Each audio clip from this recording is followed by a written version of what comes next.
Esto es parte de una serie de videos, así que te recomiendo que inicies por el primero, link en la descripción.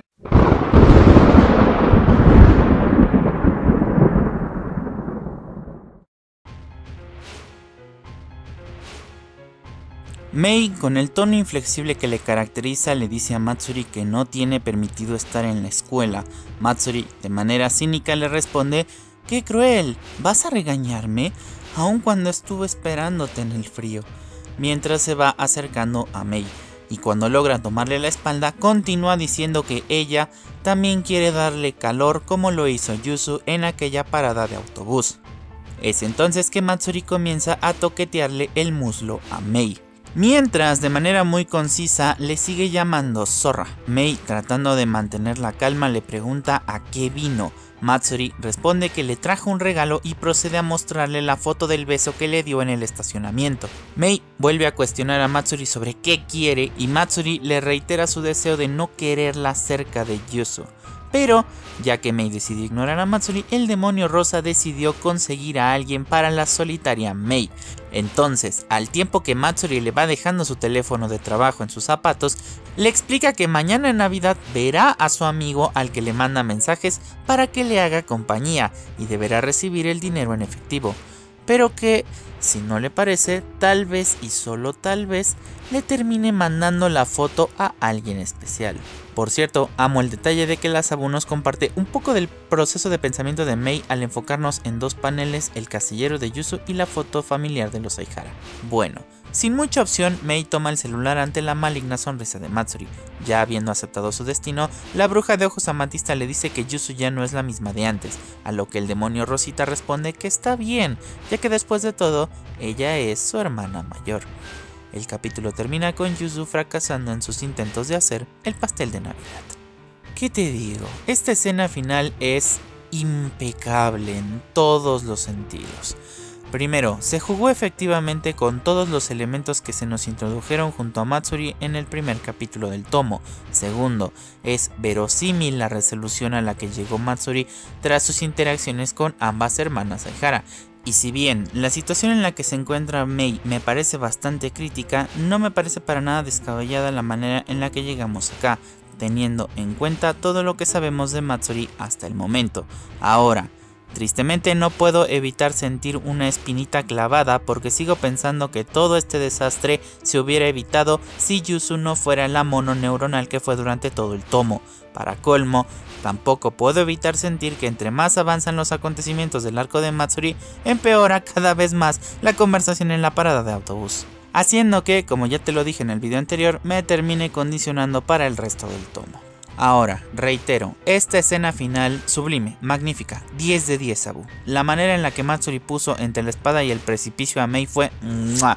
Pero, de nuevo, si bien valoro que la Sabu use adecuadamente los recursos que establece, siento que el conflicto escaló de una manera demasiado rápida y a una altura que brindar una resolución tan simplona como la que usó con, por ejemplo, Amamiya en el volumen 1, simplemente no sería satisfactoria de ninguna manera. Pero bueno, el capítulo final del tomo 3, El amor es, comienza con Yuzu que ha logrado preparar el pastel de Navidad recibiendo un halago de parte de la linda Ume, que de una vez te digo queda totalmente exenta de cualquier insulto o mentada que le vaya a caer a Yuzu el día de hoy. Bien, mientras vemos como la mononeuronal esta solo piensa en Mei, nuestra presidenta llega a casa siendo recibida cálidamente por su familia, quienes le dicen que están preparando la fiesta de Navidad y le preguntan qué le gustaría comer. Entonces, la pobre Mei, con todo el dolor de su corazón, les tiene que mentir diciendo que aún queda mucho trabajo en el consejo estudiantil y no podrá estar en la fiesta, lo que desencadena una protesta que es más un berrinche de Yuzu. Y bueno, Ume, siendo el amor de persona que es, al ser mucho más comprensiva con su nueva hija. Bueno, luego de una super hiper mega necesaria página de Yuzu en la bañera con cara de luto. No, en serio, mira esa cara, parece como si le acabaran de avisar que se murió su mamá. Mi reina, solamente dijeron que Mei no va a estar en la fiesta de Navidad, tampoco es para tanto. Pero seamos un poco más comprensivos, porque si alguien sabe de sobreexagerar y hacer el ridículo por amor, soy yo. Así que sigamos. Decía que después de salir del baño, Yuzu le pregunta a Mei que si no debería descansar mañana y ya si quiere seguir al día siguiente, pero Mei le informa que no puede porque tiene algo importante que hacer mañana. Ya sin más opción, Yusu se resigna y piensa si no está siendo muy infantil. Que sí, lo está haciendo. Es entonces que recibe un mensaje de la enana maligna invitándola a una cita mañana. Y esta hija de puta se queja diciendo que no puede invitar a alguien más. La puta que te parió, Yusu de mierda.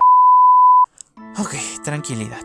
Para sorpresa de la rubia imbécil, Mei le dice que vaya con el demonio mañana porque esa niña la necesita, terminando la escena. A ver, cuando hago estos análisis yo intento no caer en el error que muchos cometen, que es juzgar a un personaje por no tomar decisiones lógicas, porque trato de tener en cuenta el contexto, el estado mental y emocional del personaje a la hora de tomar decisiones. Y sí, yo sé que uno que otro puede llegar a pensar algo como jaja, tremendo perdedor que se preocupa por los sentimientos de una mona china, pero se me haría muy injusto e hipócrita de mi parte juzgarlos bajo ese criterio, porque en la vida real existen miles de factores que afectan nuestro estado mental y por ende nuestra capacidad de tomar decisiones. Entonces, por ese lado, trato de no ser tan duro, pero esto de Yusu es un insulto en toda la extensión de la palabra. Porque hace apenas un capítulo, literal, fue el capítulo anterior, Yusu nos dejó en claro que está consciente de que sus acciones terminaron lastimando a Matsuri. Es más, la Sabu nos deja ver su proceso de pensamiento al completo en esta escena donde para sí misma se dice textualmente: es mi culpa que Matsuri se haya ido, a pesar de que me pidió que saliera con ella, estaba pensando en Mei todo el tiempo, por eso se enojó conmigo, debo arreglar las cosas con ella de alguna manera. Pero en cambio, tuvimos a una Yusu modo caracol porque lo único que hizo fue seguirse arrastrando por Mei, y esa determinación de arreglar las cosas con Matsuri la tiró a la basura en literalmente 5 segundos, y es de ¿por qué? Y mira, yo puedo entender que la relación de Yusu y Matsuri esté deteriorada, de verdad lo entiendo, porque las relaciones que llevan mucho tiempo, la mayoría de ocasiones de manera involuntaria tienden a descuidarse en favor de la creación de nuevos vínculos. Es totalmente normal, es parte de la vida, es parte de crecer, pero si dicha relación no ha terminado de manera abrupta, la mente lo que hace, por decirlo de alguna manera, es dejarla en pausa, y entonces comienza a dar por sentado ciertas cosas de dicha relación, la manera de hablar, la forma de tratarse, el cómo llamarse y hasta ciertas actitudes que son, entre comillas, exclusivas de esa persona y esa relación. Entonces, cuando esa relación vuelve, tu cerebro, figurativamente hablando, lo que hace es quitar la pausa y pretender continuarla desde donde se quedó, a pesar de que ya han pasado, por decir algo, 5 o 10 años y esa persona ya no sea la misma que era hace 5 o 10 años. Y ahí es donde surgen las disonancias, los problemas de comunicación y la relación se va deteriorando hasta que eventualmente se rompe. Entonces, teniendo esto en cuenta, yo podría perdonarle todas las cagadas a Yusu si tan solo hubiera actuado acorde a su personaje, pero no. En cambio, tenemos una Yusu que me dice explícitamente que entiende que las cosas entre ella y Matsuri están mal y debe hacer algo al respecto. Pero no solo es el hecho de que no terminó haciendo un carajo, sino que no le pudo chupar más un huevo lo que pasara con Matsuri por andar pensando con la concha y no con la cabeza. Pero ¿sabes qué es lo que más me molesta? Que esto ni siquiera es lo peor que hizo Yusu en todo el tomo. Oh no, el coraje que me va a provocar Yusu es algo que no creí posible, pero bueno. Al día siguiente tenemos un hermoso panel de Harumi golpeando en la espalda a la falsa güera idiota. Yusu le reclama que qué rayos le pasa y Harumi responde con un contrarreclamo diciendo que es ella la que anda papaloteando e ignorándola. Yusu responde en esencia que está triste porque Mei anda ocupada en el consejo estudiantil y Harumi secunda su frustración con un increíble, ¿que no puede tomarse el día libre? En fin, entonces ahí nos vemos. Diálogo que desconcierta a Yusu y le pregunta si acaso no se iban a ir juntas, pero Harumi responde de manera audaz preguntando si acaso no iba a ir a ayudar al consejo estudiantil.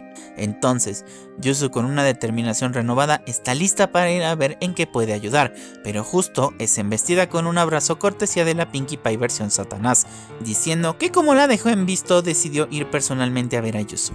Quiero creer que después de todos los videos que vengo haciendo, algún psicólogo va a tomar nota y use a Yusu de ejemplo de cómo el enamoramiento puede hacer que trates de la verga a tus amigos y seres queridos. Matsuri le cuestiona el por qué no respondió su mensaje y Yusu se excusa diciendo que sus planes no eran claros. Matsuri entonces dice, ah, ya veo. Entonces, ¿cuáles son tus planes? ¿Vamos a tener una cita? y Yuzu, luego de un momento, finalmente acepta regañadientes para alegría del demonio rosa, quien le expresa que tiene un lugar al que quiere ir. Mientras tanto, la imbécil esta sigue pensando en la bruja de ojos amatista. Posteriormente acompañamos a ambas muchachas a una pastelería donde vemos a una muy contenta Matsuri disfrutar su pastel y la compañía de su querida Yuzu, mientras en paralelo vemos un panel de Mei junto a un hombre que tiene toda la pinta de ser un proxeneta. Y mira, no sé si aplaudir, llorar o qué sé yo, porque 130 páginas después, pero por fin veo un momento de Yuzu disfrutando genuinamente su tiempo a solas con Matsuri. Excelente trabajo, Sabu. 3 capítulos y un cuarto después, la concha. Y bueno, Yuzu comenta que estuvo haciendo el pastel de Navidad para sorpresa de Matsuri, quien en voz baja reclama que nunca hizo uno para ella. Luego tenemos la mitad de un puto panel donde vemos un píxel del pasado de Yuzu y Matsuri. Ya vamos a hablar un poco sobre estos mini flashbacks. Aguántame tantito. Yuzu le pregunta a Matsuri si sus papás siguen igual de ocupados y Matsuri de manera irónica les dice que parece que están casados con sus trabajos. Es entonces que, por un momento, solo por un momento, vuelvo a ver a la Yuzu que me enamoró cuando le dice a Matsuri que si entonces le gustaría pasar Navidad con ella una vez más. Matsuri entonces se levanta para sorpresa de Yuzu y le pregunta de manera bastante sombría, si te soy sincero. Supongo que la Sabu la dibujó así para representar que esto era parte de su plan, qué sé yo. Decía, Matsuri le pregunta si con eso se refiere a pasarlo juntas como familia, para sorpresa de Yuzu, que dice, claro, mamá estará feliz de verte y estoy segura de que Mei también se alegrará teniendo más personas con quien celebrar, haciendo que Matsuri ponga una cara de que se está por pudrir todo.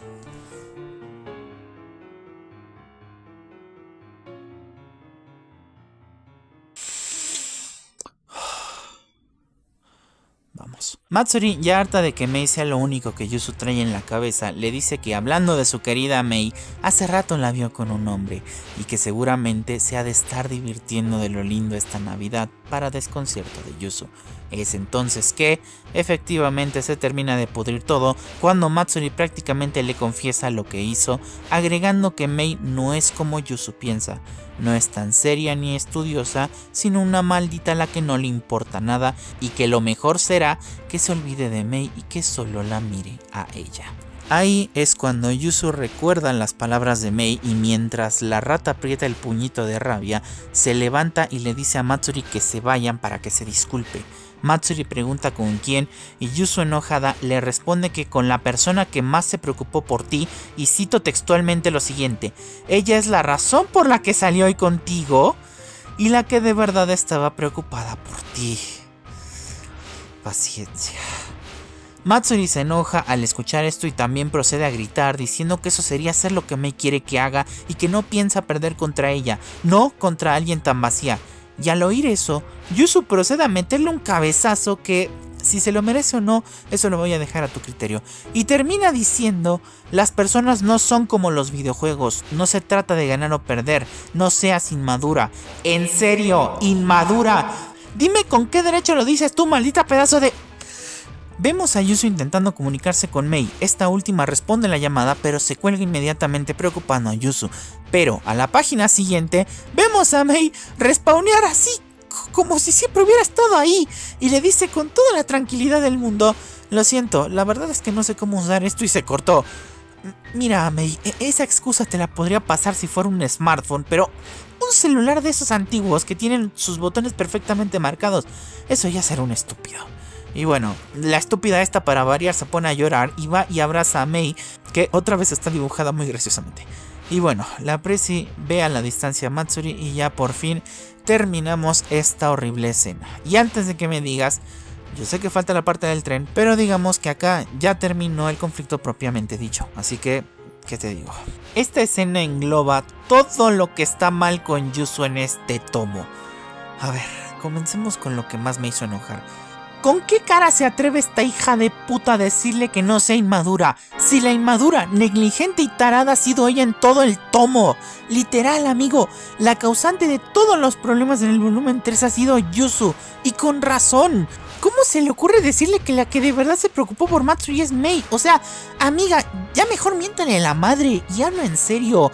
Que te digan eso es casi lo mismo a que te insulten, porque prácticamente le están diciendo, mira, la verdad ni quería venir y ni me importa lo que pase contigo. Y yo me pregunto, ¿qué hizo Matsuri para merecer esta clase de desprecio por parte de Yuzu? Y a ver, no se confundan, yo no estoy justificando a Matsuri ni me estoy haciendo el ciego. Sé perfectamente que Matsuri no es ningún angelito, por eso te dije que dejaba a tu criterio si el cabezazo se lo merecía o no. Pero a lo que voy es que hasta antes de que todo se fuera a la mierda, ¿no? Hasta antes de que Matsuri confesara que prácticamente puso en peligro la vida de Mei, lo único que Matsuri ha hecho con Yuzu es darle muestras de afecto, abrazos, besos, pegársele mientras camina, etc. Y uno piensa, bueno, es que la pone incómoda, pero la misma Yuzu te da a entender que está acostumbrada porque así ha sido siempre Matsuri con ella. Entonces, yo no entiendo la razón del por qué Yuzu trata a Matsuri como apestada. Reitero, Matsuri es un personaje cuyo actuar es como mínimo cuestionable, muy cuestionable, pero de nuevo, la mayoría de eso ocurre a espaldas de Yuzu.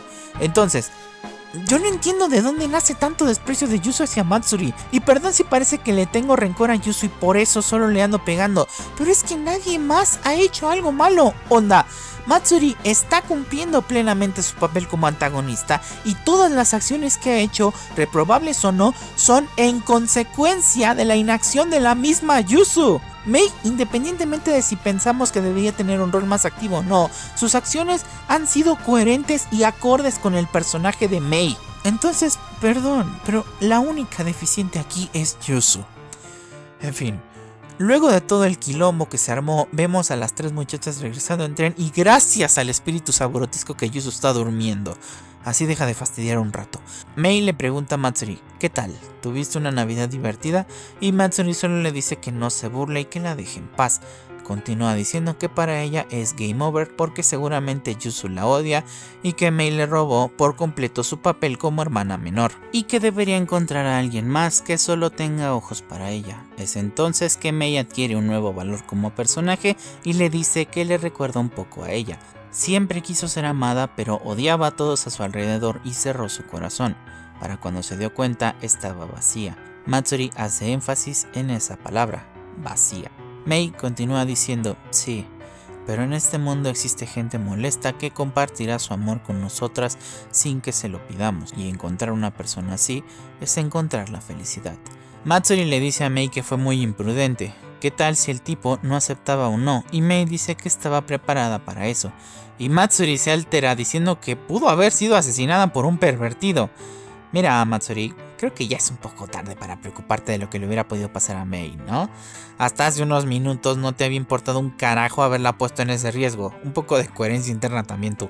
Y bueno, Mei le dice a Matsuri que al igual que ella quería poner a prueba los sentimientos de Yuzu. Ahora resulta que todo esto fue para poner a prueba los sentimientos de Yuzu. Bueno, ya cualquier cosa con este volumen. Mientras Matsuri borra la foto de su beso con Mei, le dice que tal vez sea mejor que sea más directa. Y mira, yo sé que borrar la foto es un acto simbólico y está muy bonito y todo, pero si te soy honesto, yo me hubiera quedado con ella nomás para molestar a Yuzu. ¿Te imaginas? Una conversación entre Yuzu y Matsuri con Yuzu tipo, es que Mei es tan linda, y Matsuri, y besa muy rico, tiene labios muy suaves, y Yuzu toda desconcertada, ¿y tú cómo sabes? Y que le enseñe la foto. Es más, veo totalmente a Matsuri diciendo, me besó para según quitarme el beso que te di la otra vez, pero si quieres hacer lo mismo, venga chepa acá. Este video, al igual que el tomo, ya es cualquier cosa. Bueno, al llegar a la estación, Matsuri dice que le encantaría quedarse, pero que no quiere que sus papás se preocupen. Tremenda mentira. Fácilmente pudo haberles hablado y decirles que estaba con Yuzu, pero bueno, es entendible.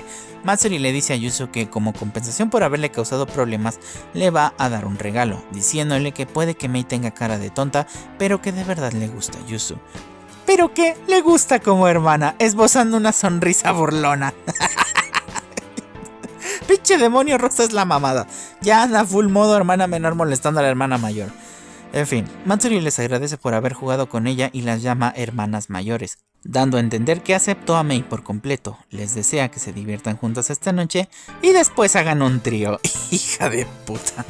Luego de esto puedo entender por qué todos aman a Matsuri, me incluyo. Es muy irónico que la más joven sea la más depravada de todas. Bueno. Las Aihara finalmente regresan a casa ya tarde, pero Mei pregunta fuera de cámara si puede comer pastel. Y bueno, tenemos una plática trivial sobre el pastel y ositos y si los chingados Aihara son testarudos. Que no está mal, o sea, hasta hay un momento muy gracioso donde Mei trolea a Yuzu diciendo que su pastel está asqueroso. Pero a estas alturas ya lo único que quiero es terminar el tomo. Y bueno, Yuzu le reclama que sea más honesta y Mei, como buena tóxica, le dice que así es ella. Entonces Yuzu se disculpa con justa razón por lo que pasó hoy, diciendo que es una mala hermana ya que les hizo daño a Mei y a Matsuri. ¡Ah! Recién te das cuenta, hija de puta. Mei solo le dice que es una llorona de verdad y Yuzu la abraza pidiéndole que prometa que no se volverá a poner en peligro así, ya que si algo le pasa, mamá y ella van a sufrir mucho. Y no es broma, o sea, Yuzu lo dice desde el aspecto emocional, pero si algo le pasa a la bruja de ojos amatista, como mínimo, un divorcio y una demanda sí les cae. Por cierto, me hace mucha gracia ver cómo Mei está dibujada a modo chibi con cara de que le chupa un huevo lo que le está diciendo Yuzu, pero ya al panel siguiente tiene cara de perrito regañado. Bueno, Mei lo promete y mientras pone el plato sobre la mesa dice que va a intentar ser un poco más directa y a continuación procede a abalanzarse sobre Yuzu, besándola y tocándola, preguntando si puede escuchar la voz de su corazón. Yuzu en su mente se sorprende por el latido frenético del corazón de Mei. Entonces nuestra Presi le dice a Yuzu que dentro de ella hay cosas buenas y malas y le pregunta si aún así desea ver dentro de ella, terminando el capítulo y con él nuestra aventura de hoy.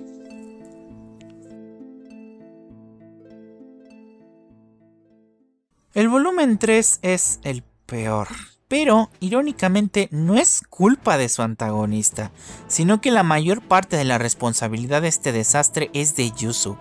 Si hace 6 o 7 años me preguntabas qué opinaba del volumen 3, te diría que era una basura total. Pero ya viéndolo revisitado a detalle, puedo decir que no es así. Tiene cosas muy positivas, incluso con las disonancias que tenía Yuzu como personaje, porque la Sabu me lo justificó tan bien que si recuerdas, en el video anterior te dije que hasta la página 84 la Sabu había escrito medio volumen prácticamente perfecto. Pero la cosa se empieza a descarrilar cuando Yuzu se vuelve tan inconsistente que se termina convirtiendo en otro personaje totalmente diferente. Esta tipa es limona, naranjia o mandarinia, pero no es Yuzu. Y por si no te ha quedado claro, volvamos al comportamiento que tiene con Matsuri, porque, reitero, hasta que Matsuri no confesó que prácticamente puso en peligro la vida de Mei, Yuzu no tenía una razón creíble para tratar de forma tan despectiva a Matsuri. O sea, nomás le faltó poner cara de asco cada vez que la veía. Y ok, te puedo comprar que Yuzu esté molesta con Matsuri por todo el asunto de su trabajo y lo que se nos dijo en el capítulo 1 de este tomo, pero no solo que le tuvo una paciencia enorme, sino que cuando terminó metiendo la pata, no solo la Sabu te dice claramente que ella es consciente que metió la pata, sino que está decidida a hacer algo. Pero toda esa determinación se va al carajo a los 5 segundos, sufre una regresión y volvemos a la misma situación de que todo lo que importa es Mei, Mei, Mei, Mei. Y perdón amigo, pero no me creo esto. Ustedes saben que yo puedo justificar muchas cosas, pero esto es ridículo. Dime tú, ¿cómo pretendes que me crea que una niña que no solo fue empática, no, también les brindó una ayuda desinteresada a personas que no solo le faltaron al respeto cuando la conocieron, sino que hasta me la denigraron y casi que le terminaron escupiendo, pero no es capaz de tomarse un día, unas horas o unos minutos para arreglar las cosas con la persona que según ella es su primera hermana menor y la sigue queriendo como tal?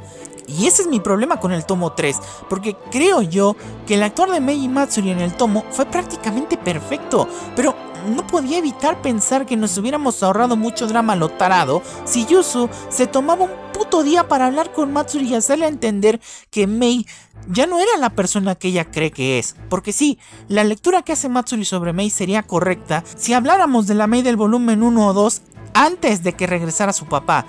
Pero esta Mei, si bien no dio un giro de 180 grados, sí es diferente de esa persona vacía que era hace unos meses. Ahora, Si bien te dije que Yuzu tiene la culpa del desastre del volumen 3, lo cierto es que hay otro factor que contribuye a esta catástrofe, y es la relación de Yuzu y Matsuri. Y no me refiero al cómo trata Yuzu a Matsuri a lo largo del arco, sino que me refiero al trasfondo de esta relación. Me explico. Algo que no tiene el tomo 3, que sí tuvo el tomo 2, es un equivalente de la conversación de Yuzu con Himeko. O sea, un momento en la obra en el que la autora te pueda ir explicando el trasfondo de uno o más personajes sin que se sienta fuera de lugar o que rompa la atmósfera de la historia. Porque la conversación de Yuzu con Himeko no solo nos dejó saber las motivaciones del antagonista, sino que nos permitió ver más claramente el impacto emocional que tuvo Mei ante el abandono de su padre. Pero al carecer de un equivalente a esta escena, nos niegas la chance de profundizar más en la relación de la protagonista y la antagonista, y encima le quitas la oportunidad a estos personajes de poder expandir su historia. Porque si bien existen los micro flashbacks de medio panel, seamos francos, estos no funcionan porque no me estás mostrando nada que no me hayan dicho ya los personajes. Onda, ¿qué nos mostraron estos flashbacks? El momento donde se conocen Yuzu y Matsuri, una reiteración de que Matsuri siempre ha sido una empalagosa con Yuzu, y el momento donde Yuzu tiene la intención de hacerse hermana de Matsuri, y ya, es solo eso. No nos muestran ni el primer contacto, ni cómo se llevaron, y claro, mucho menos nos mostraron si en algún momento se pelearon o algo más interesante, cómo afectó a Matsuri la partida de Yuzu. ¿Ves por qué te digo que era necesario tener un equivalente a esta escena? Nos habría permitido nutrir mucho más a Yuzu y Matsuri como personajes. Y señalo esto porque creo que no es sorpresa para nadie que diga que el volumen 2 y 3 tienen la misma premisa pero en paralelo. Una amiga de la infancia de una de las protagonistas que se va a enfrentar a la otra para tratar de alejarla de su amiga / hermana. Y bueno, otra cosa de la que carece el tomo 3 es de un cierre satisfactorio del conflicto, ya que, si bien a mi pobre Himeko me la sacaron a medio camino, el cierre de su arco temático sí fue satisfactorio. Ya en su día me quejé de que la interacción final de Yuzu y Himeko pudo ser mejor, pero eso no quita la excelente y enternecedora escena final entre Mei y Himeko.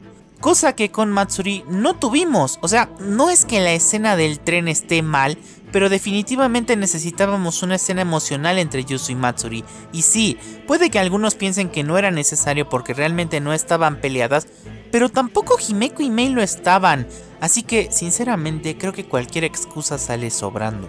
Ahora, hablando propiamente un poco más sobre el demonio Rosita, Misuzawa Matsuri se me hizo un gran personaje y entiendo completamente por qué es la favorita de muchos. Es muy carismática, astuta y de momento, en términos generales, ha sido la mejor antagonista. Aunque hay que ser honestos, la Sabu nunca dejó brillar a Himeko. Ahora, si bien al igual que Himeko salió de la nada, por lo menos con Matsuri está mejor justificado, ya que ella es una amiga de la infancia de Yuzu y no alguien que se supone que siempre debió haber estado ahí, pero que, casualmente, solo vemos al final del volumen. Y bueno, la habilidad que tiene para leer a las personas es bastante buena, y dentro de lo que cabe tiene sentido considerando el entorno en el que trabaja, entre comillas, ya que ser capaz de leer a la gente te puede ayudar a evitar un montón de peligros. En cuanto a sus acciones, si bien fueron motivadas por las cagadas que se mandó Yuzu, por lo menos le reconozco a la Sabu que utilizara de buena forma todos los elementos que introdujo junto con el personaje, y ni qué decir que, ahora que ya está en buenos términos con las protagonistas, va a convertirse en una gran aliada en el futuro. Ahora, tengo que hablar un poco sobre el extra del volumen 3 donde nació su ship de mierda con Harumi. Y bueno, creo que no hace falta que te diga que no soy muy fan del mismo. Pero digamos que dentro de todo lo que implica, este extra hizo algo de lo que no me había percatado hasta ahora, que fue, primero, establecer la idea de que en el futuro a Harumi le pueda terminar gustando Yuzu, y lo segundo y más importante, te está diciendo en la cara cuál va a ser su conflicto y por ende el camino que tendrá que recorrer Harumi hacia su desarrollo como personaje, por lo que podemos decir que de manera intencional o no, con lo que ya se nos dijo implícitamente sobre su hermana, la Sabu desde el principio del volumen 3 ya comenzaba a establecer las bases del arco de Harumi y creo que eso le da un nuevo valor agregado a la historia como tal. Pero bueno, en cuanto a la bruja de ojos amatista, realmente no tengo queja alguna. Por ahí, si tuviera que quejarme de algo, es de la manera tan hermética en la que la Sabu escribe a Mei. ¿A qué me refiero? Bien, No sé cómo lo percibas tú, pero en mi caso, siento que la Asabu escribe a Mei tratando de mantener cierto halo de misterio alrededor de ella, como si entre menos sepamos de Mei mejor. Y tiene sentido que fuera así, por lo menos en los volúmenes 1 y 2, ya que, después de todo, la historia gira alrededor de Mei y sus problemas personales. Pero acá con Matsuri, en un arco creado específicamente para que tuviera un rol más activo en la historia, se siente hasta fuera de lugar que la Asabu siga pensando en Mei de esa manera. De nuevo, por lo menos aquí, aunque ojo, con esto no quiero decir que tuvo que haber puesto a Mei a correr por toda la ciudad, pero creo que sí había formas de hacer que Mei tuviera un mayor protagonismo sin que se sintiera fuera de personaje. Por ejemplo, algo tan simple como saber quién fue la de la idea de llevar a Mei al centro comercial podría agregarle o restarle muchos puntos al tomo. ¿Por qué? Bueno, si la idea fue de Yuzu, dependiendo de cómo se hubiera ejecutado, podría haber sido A, un noble acto de Yuzu por tratar de que sus hermanas menores se lleven bien, o B, otra pendejada más de Yuzu que a estas alturas ya no afectaría en nada mi percepción del personaje en este tomo, o sea, que es una raya más al tigre. Pero si fue idea de Mei, no solo te diría mucho sobre su sentir y hasta cierto punto sorprendería el hecho de saber que también puede actuar influenciada por sus celos y su deseo de marcar territorio, pero también te daría que pensar el cómo una simple acción impulsiva provocó un efecto dominó de tal magnitud que terminó poniendo su propia vida en riesgo. Y todo esto se podría lograr en una simple página o hasta media página con 4 paneles súper simples donde Yuzu y Mei llegan a casa, Yuzu se cambia, dice que ya se va y en eso Mei le diga espera, voy contigo y ya. Y así tengo un par de ejemplos más, pero creo que este vídeo ya se hizo demasiado largo, así que vayamos cerrando. El tomo 3 de Citrus es decepcionante en un montón de niveles. La protagonista actuó de manera antinatural en pro de alargar artificialmente el conflicto, que, bajo mi punto de vista, se pudo haber solucionado mucho antes con una simple charla, pero que terminó convirtiéndose en una situación dramática y hasta cierto punto exagerada, pero que, nuevamente, tuvo un final súper plano que ni siquiera termina por ser satisfactorio. Y creo que el volumen 3 es la prueba más clara de la inexperiencia de la Asabu como autora. Persisten problemas como el no saber cortar adecuadamente los conflictos o incluso no saber hacer que los conflictos crezcan de manera más orgánica, o el hecho de darle un cierre muy simplón a una situación que es bastante más compleja y difícil de lo que aparenta, además de que es la primera vez que la vemos perder el control de sus personajes, no solo por todo lo que ya te conté de Yuzu, sino por su manera tan hermética de escribir a Mei. Reitero, no estoy diciendo que de un día para otro se vuelva súper abierta y expresiva con Yuzu, pero por lo menos podría ser un poco más abierta con nosotros los lectores, ya que al dejarnos saber cómo se siente y ver su proceso de pensamiento, le agregaría mucho más valor a Mei como personaje. Y ya es lo último, lo prometo. Me dio mucha risa que la Asabu inició el tomo con lo que parecía una escena erótica y terminó el tomo con lo que parece que será una escena erótica. Y viéndolo así, es totalmente entendible que los fans de Citrus estén molestos por los constantes baiteos del gato holgazán. Pero bueno, en la antesala del tomo 4 nos encontramos con una historia con la necesidad de tener una nueva dirección tras haber reciclado la misma idea durante 2 arcos seguidos. Tenemos una nueva adición al elenco, una coprotagonista que tuvo un buen aunque ligero crecimiento y a una protagonista que le urge despertar de su letargo. ¿Qué nos esperará el tomo 4 de Citrus? Lo averiguaremos en el próximo video. Como siempre, yo soy Petis y nos vemos hasta una próxima ocasión. Gracias.